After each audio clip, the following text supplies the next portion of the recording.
for putting up with the quirkiness, with the weirdness. You know, I love you guys. I love you.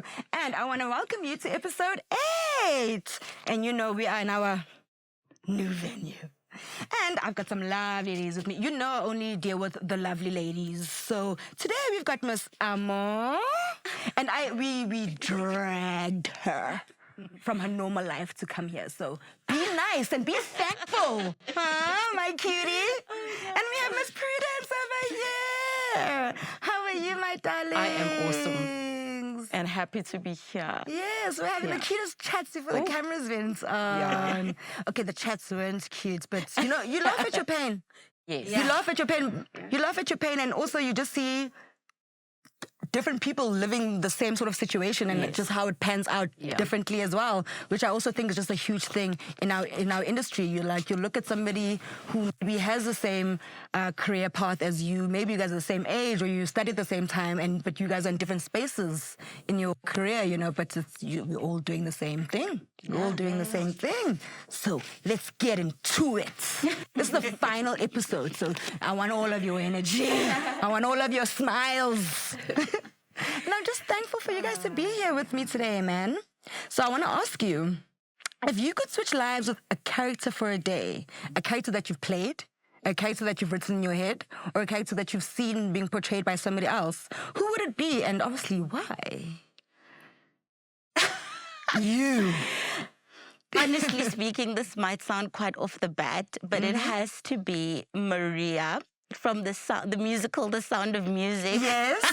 Please, I love musicals. Yeah, I grew up, I'm telling that's the one. So I grew up so fixated on just her. I even thought maybe as a mom. Miss Fonda, Miss Jane. It's Jane Fonda, no? I don't know. No, it's not Jane Fonda. She's the lady that's on the Princess Diaries. The granny. Yes.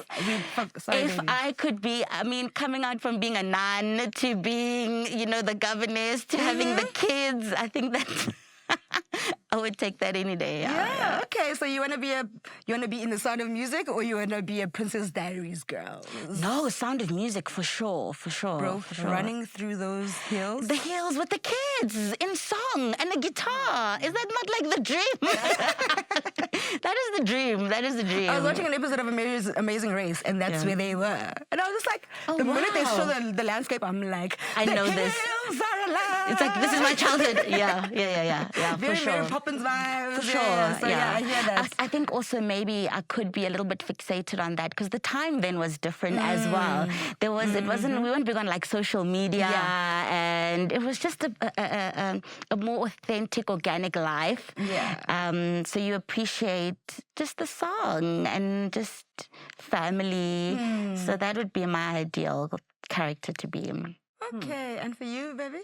I think for me, I've got 3 in my mind.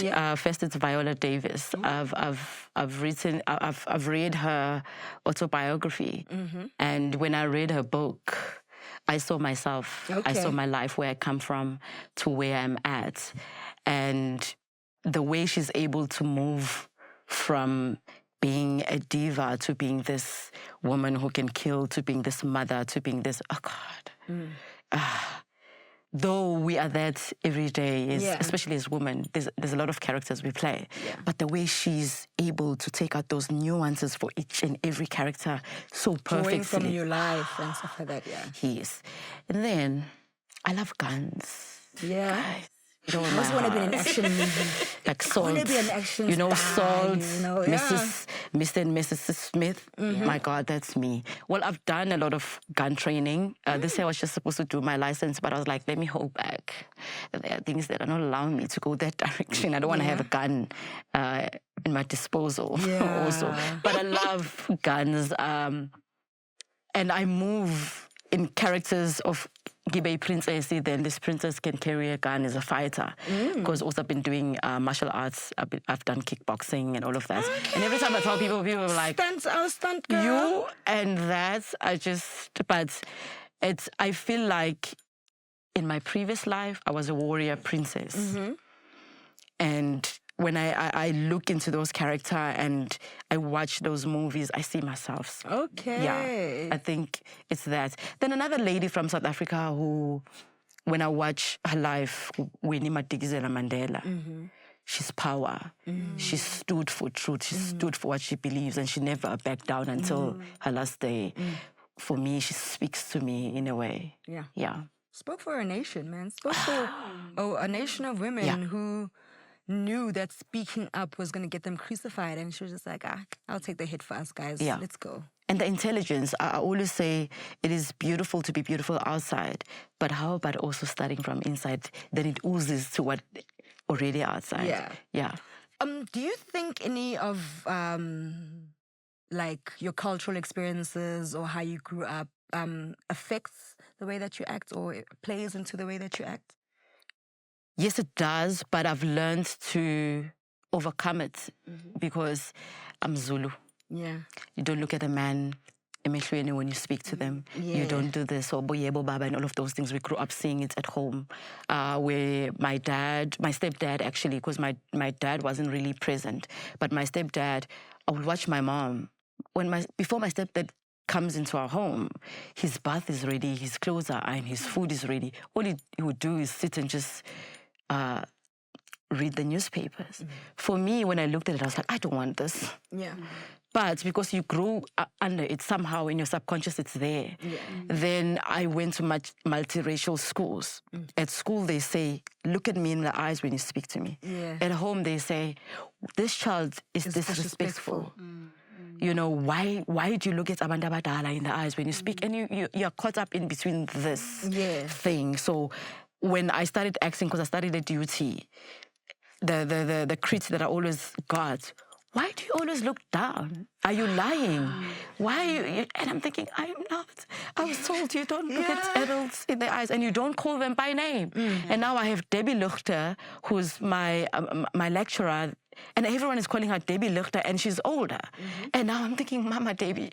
And she's like, why do you call me Mama Debbie? You know. So the culture was there, but as I grew old, I'm 40. This year I turned 40. And something shifted and said, what the hell? What I am is going to ooze out.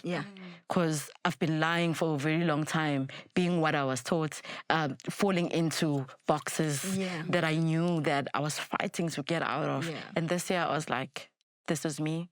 It's either you like it or you take it. Even with the chats we were having before, this really is your year, where you're like, this is me and this is about me. It is so surreal, but I love it because I'm aligning with who God created me to be, and I am unapologetic about it. It's either you love it or you don't. Yeah. And you? No, I think I grew up with not much cultural constraints. I grew up in pretty much suburbia, Pretoria. I was always quite integrated. So culturally, I think I didn't have the upbringing of like staunch African culture. I'm Tswana speaking. But I can say that my religious beliefs did play a big role in navigating characters in the industry.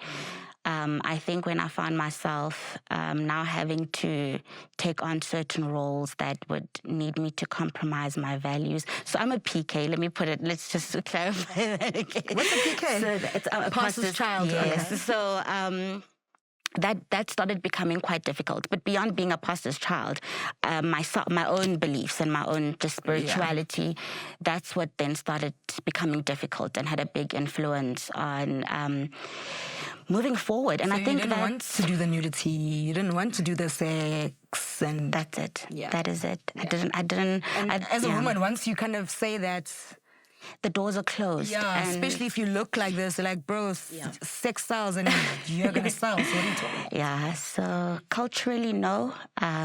Religion, spiritually, 100%. Yeah. I think culturally, because I always say this in all the time, having a baby's out in Swaziland is not a thing. It's hot. Like, so you'll even see the grannies outside underneath the tree, everyone taking over Amabele out, and it's hot, you know. So I always say that the way nudity is viewed by African people and the way it's viewed by Western people really overtook that it made it be like, oh, now you must hide. Very Adam and Eve. Yes. Very Adam and Eve, because before they were just running around, you know. And then like the West came and now we need leaves. But it's such a cultural thing. Majority of our cultural clothes it's just because of, it's made from materials, then it's beads and strips of wool and stuff. Really, unless obviously you get married and go my hair and all those type of things. So I think with me, like I always say, and my friends know, I don't care about nudity. I don't care about nudity. Not that I will go and be naked on TV. That's not something I'll do. But I'm a person who I used to go to, when I was living in Cape Town, I'd be at nude beaches and stuff like that. Yeah. I've never, that whole thing of like, oh my God, your body's dirty, your body's whatever, hide it. No. But just because you see me maybe in like a thong bikini or whatever, you can't now think that you know my value or that you know that I don't have a high value because I'm not dressed in how you view is appropriate. But then also at home, we're running around naked all the time. Yeah, she's in Swaziland, bro. The kids are gonna be running around naked all the time. Yeah. I think what happened is that it became overly sexual. Yeah. That's when I think the big thing. shifted. That's when the big shift happened, and then it was like, okay, cool. You guys are making this thing something it's not. It's not. So now it doesn't feel good to me. Yeah. When you watch it in a cultural thing, it's beautiful. Yes, it's beautiful. But then it's the way they shoot some of the sex stuff. It's like doesn't look nice. It's I just, think, it sorry feels a to little bit interject, off. Tess, I just want to clarify what I'm saying, to say that I'm in full understanding that everyone has a different worldview and perspective. And I think that everyone should hold themselves accountable to their own standard. So I do not view you or a character that you're playing As you're a real person. or that's in a thong or that, and I'm like, oh, Tessa, what's happening? I don't see it in that way. Yeah. Because I understand that as human beings we're different, and you need to approach viewing every character and every person in that. So I think it's very personal. People don't understand that even the decisions that we make as actors, they are personal. Yeah. So to say, but it's just acting, it doesn't matter. No, it matters because it's also me. I'm coming to needs tell a story. Yes, that needs to portray this narrative or the story or this character. So it needs to align with my personal values and my personal worldview. But that doesn't put judgment on the other person's. We'll use Shagan as an example now. Exactly. Yeah. Boobs for 60 minutes. And it's not But uncomfortable it's to not. watch. Yeah. It's not, because it's not salacious. It's not viewed, I will say, from a Western standpoint. It's not viewed from a Western standpoint. And the reason why they would dress all the time is because it's cold where you are, bro. And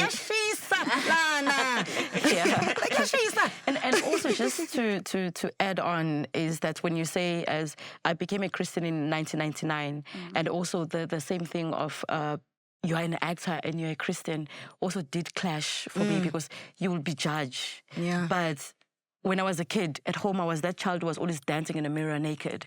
My mom used to say to me, you are so different, you know, and they used to shut this thing of me as being an artist inside. I was always acting out things that were happening on TV. I knew every line, every slogan, everything, you know. But when I grew older, I realized my mom, when I was a baby, I was in adverts for Vaseline, Pampers, and all of that. And I'm like, but you knew, you know. But now I'm trying to open up to who I am, and it's calling.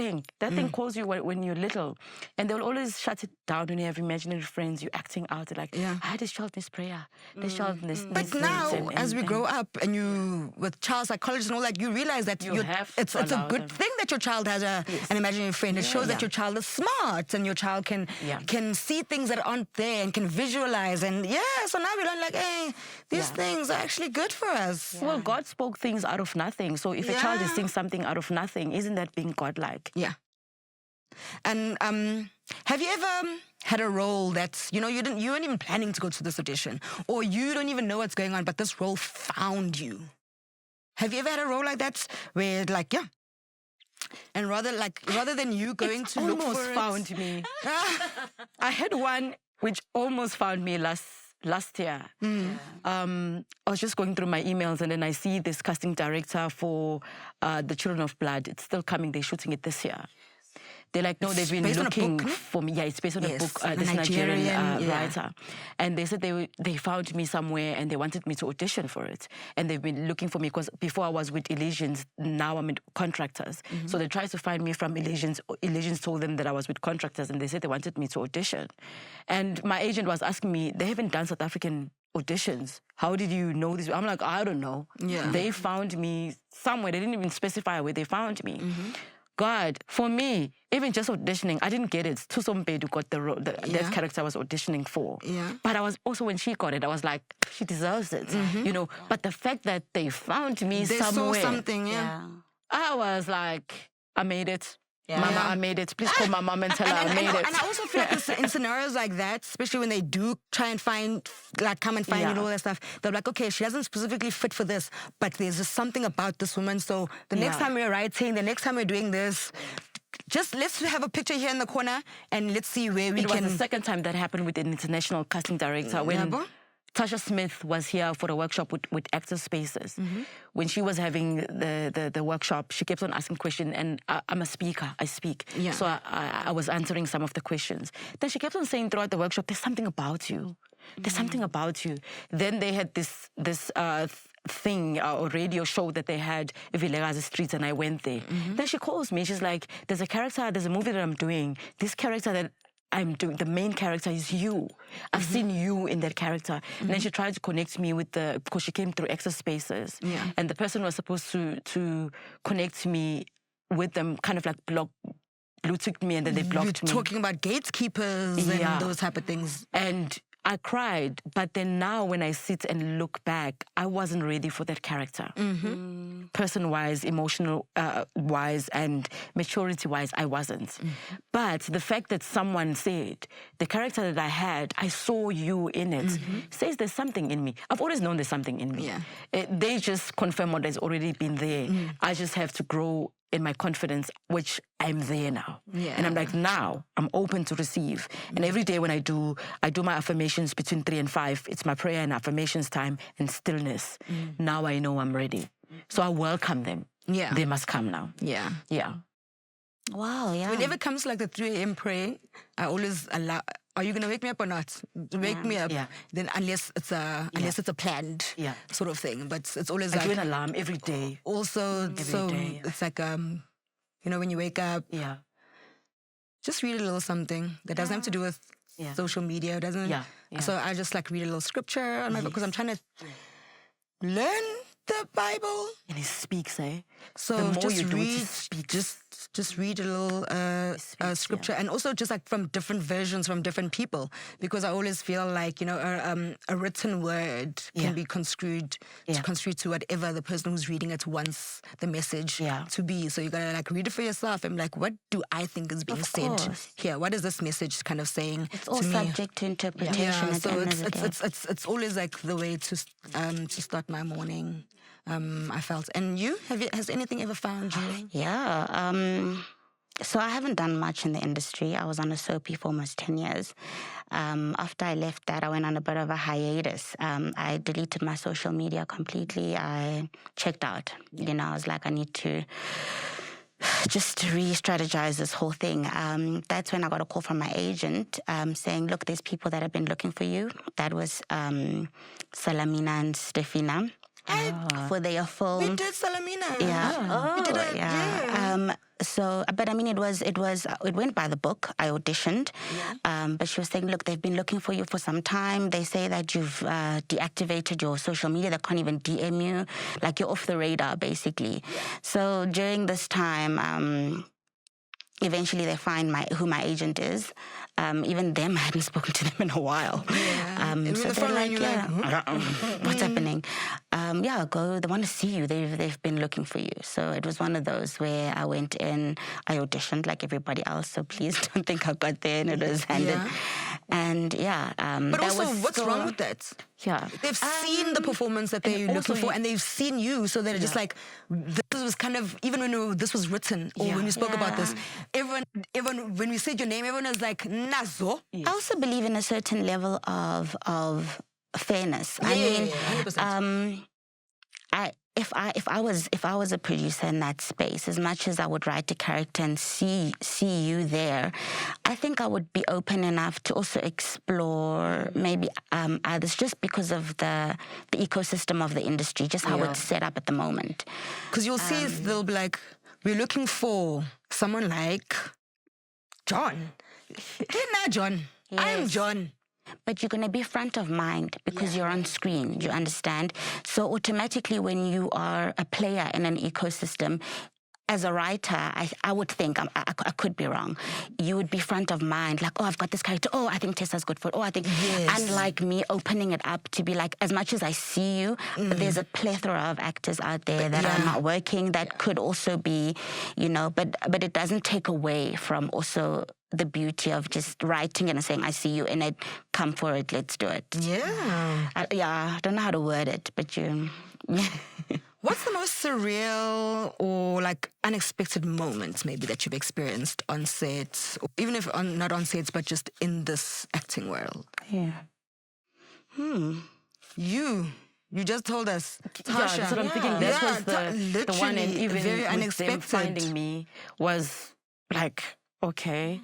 But I think at that time, as you said, you have pulled yourself out of the noise, out of the business, and out of the energy of everything just happening and being attracted to you. One thing that I'm learning right now, and I'm learning, is that the minute you align and you become the person you're supposed to be, the things that are supposed to be in your life, they come. Yeah. But it doesn't mean you sit and do nothing at home. You'll be doing, like you were working, you took it, you made it an intention to say, I want to do this. Then they looked for you. Most of the time we spend our lives chasing. And also in that word of chasing, if a dog chase you, what do? You run away. So why is it that we are always chasing life? What is life going to do? We're always chasing abundance. We're always chasing money. We're always, what is it going to do? It's going to run away from you. I'm learning now to be still, to find who you are and become and you. It's scary. The stillness is scary. It is. It is, because now you have to face everything. The real you, not the acting that you show people and the characters that you play, whether you're in church or wherever you find yourself, because we play characters. Yeah. I've been to so many churches, and now finally I found a home. It's in Rivers in Sandton. That's my home. It's been for the past 7 years. But most of the time I would go to church, when I was still looking for a home, I would go to churches and I would be like, I studied theater. I'm singing acting. These people are acting. For me, it was too much, because when we're outside, when we're inside, and then there's this change of... and I was like, for me, there's certain things, there's certain things about your church where I'm like, I feel like I'm in the middle of your play now. Yeah. Or I feel like you've been talking about tithes for like 15 minutes now. Like it's getting awkward for everybody now. Yeah. Like, what's the word of the day today?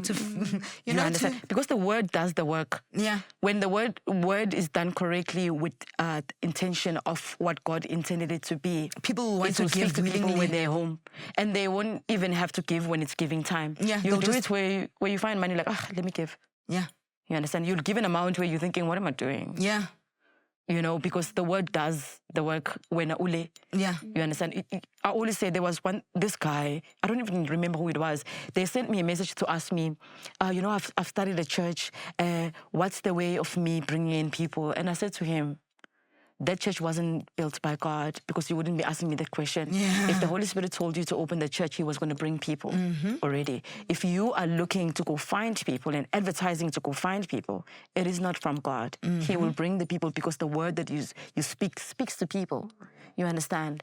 And even your show, this show, you are going to be having, counting us, the best actors, the best artists, the best people that you want, because of where it comes from. Yeah. Your grounding speaks for itself. It speaks for itself. Yeah. So platforms like this attracts the right people. Yeah. Because you can have a lot of people wanting to come to your show, but is it the right people? You know, is it the people who are going to serve? For this first season, I just decided to concentrate solely on women. There's not a man that has come here. Yeah. It's these ones around behind the camera are the only men that are here. It's just women, because I just wanted to hear from women. I wanted to hear women's experiences. I just wanted to know how we're feeling and what we're thinking and how we want to grow and what we want for our industry and ourselves.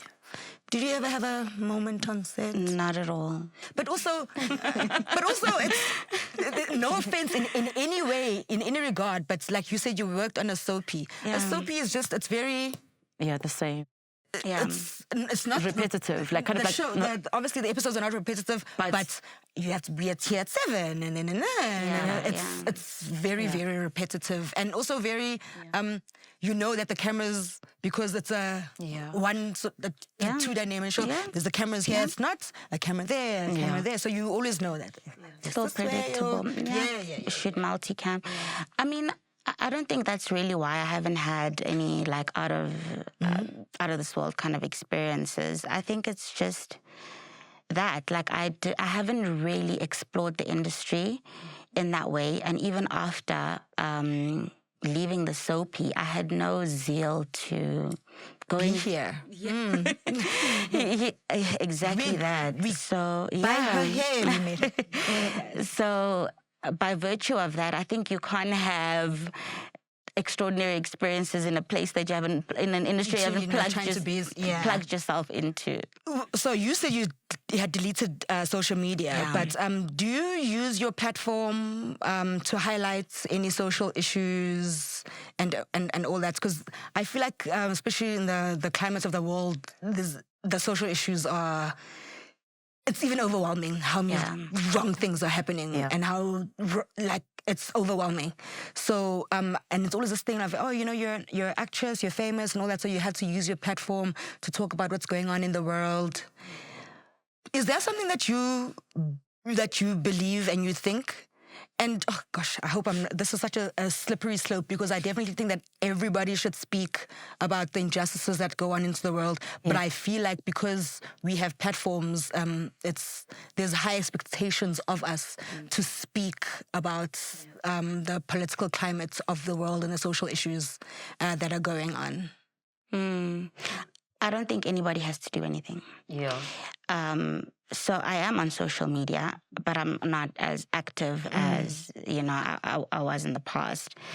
Because I don't have to be. It's my social media. Yeah. And in terms of putting up any social awareness of something that I truly believe in or that I'm moved about or that I feel to be an activist for in that moment in time, I will do in my spaces, in my network, of people that I see physically, not necessarily using my social media page to try and be impactful. I think that can be very dangerous as well, especially because there's so much misinformation about so many things circulating on social media.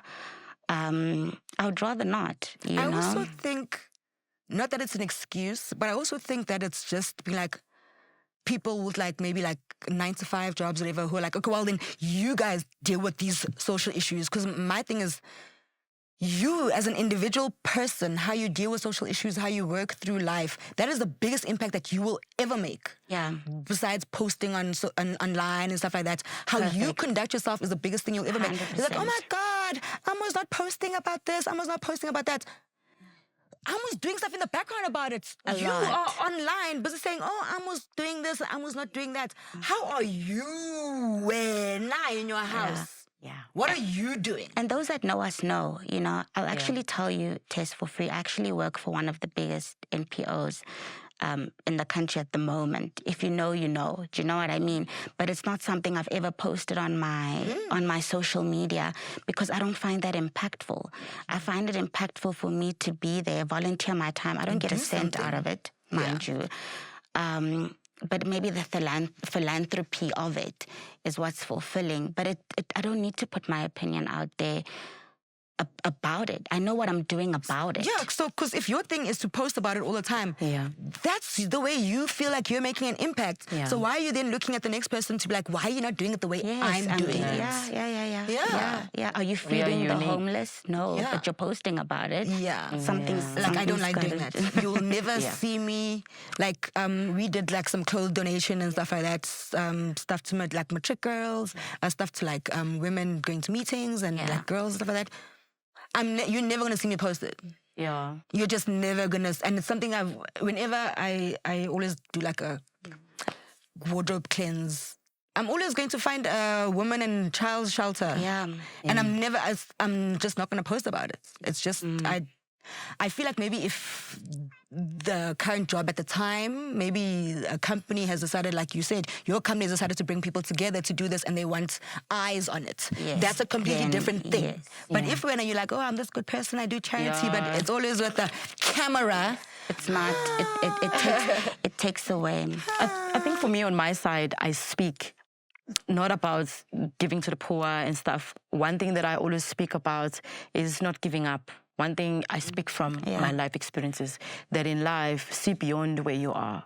Yeah. I was born into a financially shy family. Financially shy. I don't want to say poor. You know, Mani was always kind of playing hide and seek with us. Like for real. Yeah. I'm at a stage of minding the words I use. Yes. Like if you say we were poor, there are people who were worse than us, but Mani was always playing hide and seek with my family, like, and it was very good at hiding from us.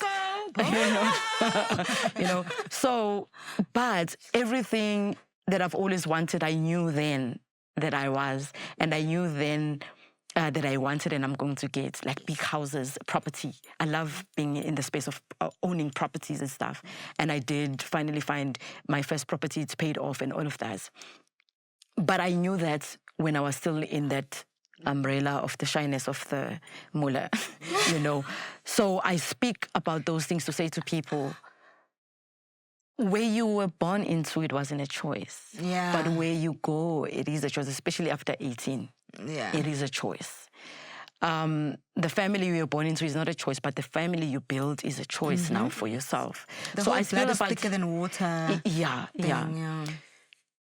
But sometimes it's not, because most of the time people who have helped me, you know, that they've been strangers. That's the thing, is people don't understand the meaning. The people meaning are is, like, blood is thicker than water. It's because you were born into this family. Yeah. But the family that you make outside of your family, that you've built yourself, that could be stronger. Yeah, People are always like, exactly. oh no, it means that you're going to stick with your family. And no. That's not what that meaning. That meaning means.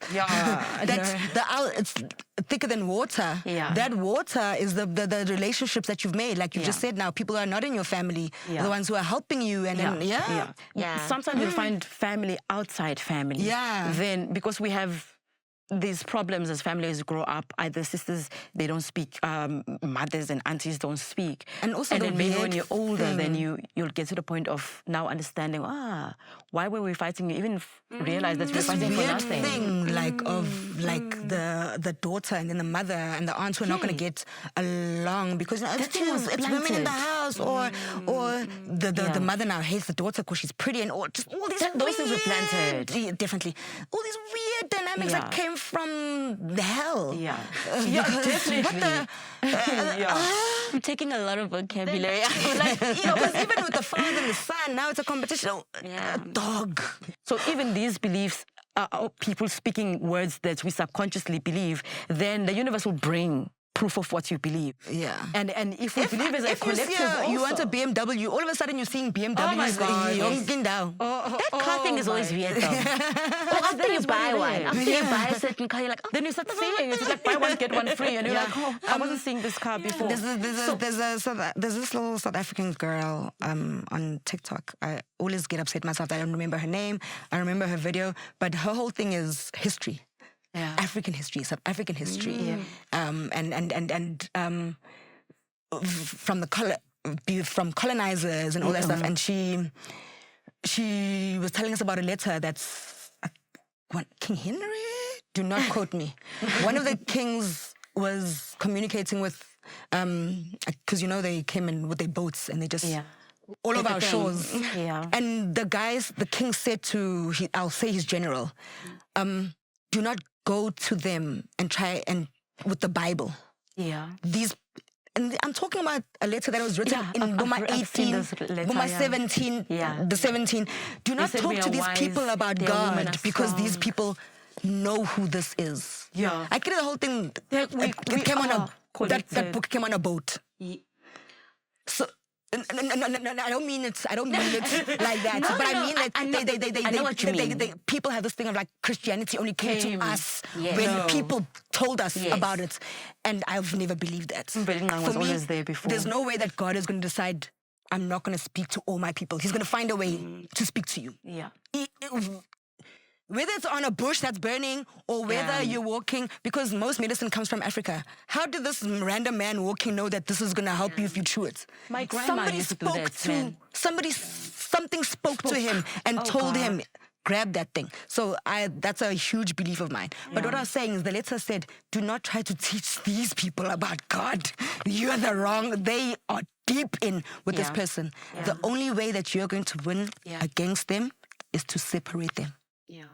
Is to make them fight each other and to make them hate each other. They knew that was not going to be it. We were already knee deep with that man, you know? But they said you have to separate each other. My grandma is from Richmond. She used to, Mogula. If you wake up, it's like, Ang Petso Kanda or Petso Sis or what, she will go to Emashatin. She will come back with a tree. Ai kai. She will give it to you. It's either she will give it to you or a chop. There's these spike things. What is that animal? The epumama spikes. She always had those. She will put deep that thing into, and then a chopping eye or a cut or anything. Yeah. Within an hour, you are like, you've never been sick. Yeah. How did she know that? Yeah. When there was no rain, because Richmond was a place, you're farming a lot, they will go, they will go by Otandaza. Believe me, that next morning rain is going to come. So how can you say that those people do not know who God is? They spoke directly to him and he answered. I want to say, cradle of human kindness, Ila. Yeah. So, yes. So with also this, speaking, I cringe when I see someone doing the thing with I just gave someone 1,000 rand. You're such a good person. You're not a good person. This hand mustn't know what this hand is doing. Not a good I've also person. done so much giving. With my ex-husband, we've helped a lot of people who want to start business and stuff. But because I know it's a calling, and also you shouldn't be a reservoir. You should be a pipe. Where if blessings are poured into you, they should go to the other side. But I know that they're trying to do it to maybe encourage other people. Some people are doing it genuinely, but some people are just doing it for the gram. You know, and you can feel when someone is doing it for the gram. You understand? But the best thing you can do is when you're sitting next to someone in the bus stop or wherever you find yourself, be that change. Let that person, after they've met you, but there's something about that person. Oh, my life became better without the cameras. And then it's wrong to come for me to say, because if God has placed something to me to say, you fast 3 times a month, then I come to you and say, you must fast 3 times. No, that thing was spoken to me for a certain reason. I can't now condemn you because you are famous and say, but they are not doing it. What are you doing? Yeah, but also in regards to the whole that they are not doing it is... We need to get back to this question. Okay. Sorry, guys. That whole that they are not doing it. Life is long and time is long, and sometimes it's this person's time and sometimes it's your time. And also, you don't know what this person has done in order to get that. And they don't know what you've had to sacrifice in order to get what you're getting. And also, you don't know, are you willing to sacrifice what they sacrificed to get what they get? And you look at them like, oh, it's so pretty, it's so lavish, it's so nice. They're doing all this work, they're doing all of this stuff. But back at the ranch... What's the thing of sometimes you see someone else's blessings and you think that they're bought by God, but it was just the devil that disguised it in a pretty bow. Oh, God. A lot is happening today. Oh, Jesus. Okay. So let's say that you're not an actress now, my babies. You're not an actress. Yeah. If you could create a character from a different sort of art form, like a novel, writing, singing, painting, like if you weren't an actress, is any of those art forms something that you think tickles you, speaks to you? For me, dancing, poetry, I write also. I did study dance, but even before studying, I was dancing with Abo Vugane before they were famous, Abo Msawawa, because I'm from Clement. You know, there's something about music that speaks to my body, and my body is able to move to the certain beat, and I'm able to hear the beats behind the beats when there's music. And I've won so many competitions, and there's a dancing something, and I find myself in the middle dancing because it calls me. Yeah, I do. And people will say, that's another thing that people will be like, oh, I'll be like, for me, it's not even about Vuling Isekal. There's just a thing that calls me, and when I do it, it's like it's a I will break relationship out into song. engibanayo no with that beat.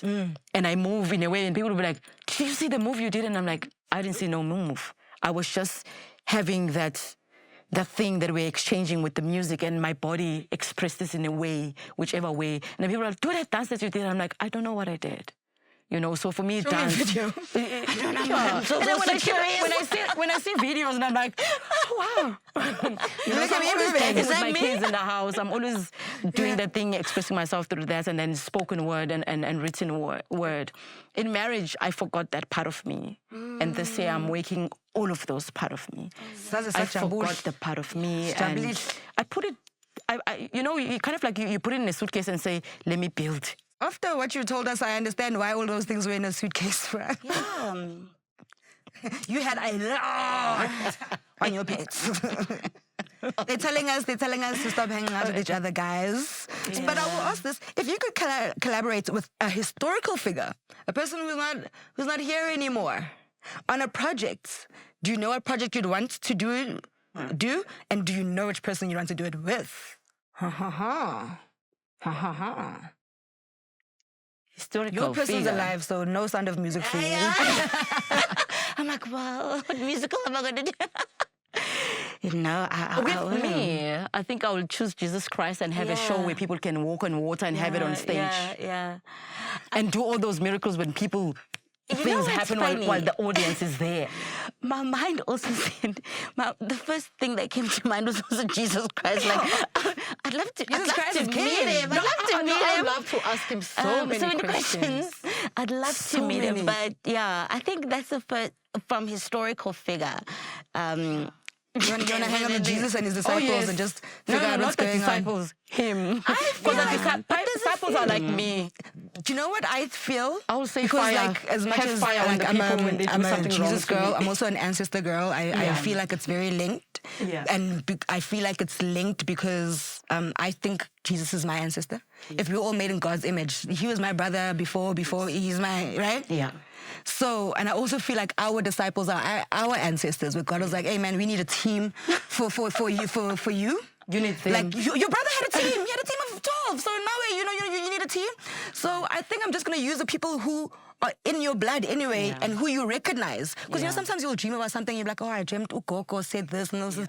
It's because God knew that he wasn't gonna just bring some random person and say, hey, do this. He had to bring somebody that you know, somebody that you're familiar with. Yeah. Or even if as a family member you've never met, who's a great, but something inside of you says, this person's familiar to me.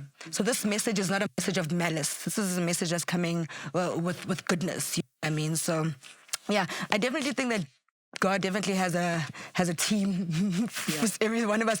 Every Monday or Sunday is like, okay, namhlanje, this week, this is what we need to get done from Prudence. So, James, this is what you're going to do. Yeah. Oh, young Lucy Luce, this is what you're going to do. Oh, Gabriel. We forget And that Lucy Luce was an angel. No, but Lucifer would go to God. There's There's this Bible character where which is Job, where he lost everything, and the devil asked God to tempt him to prove that he would leave God, and he didn't Stop leave what you're God. talking about right now, because this is the sermon I was busy listening to as I was doing my makeup this morning. Stop it.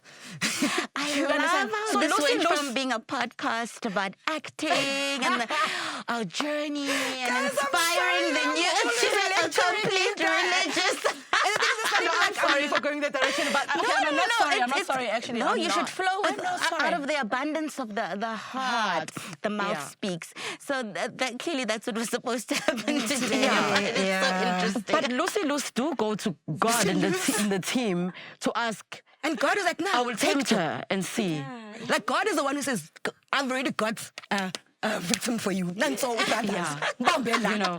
You know, like the plan has been the plan. Yeah. Okay, historical figures, woman, tell me something.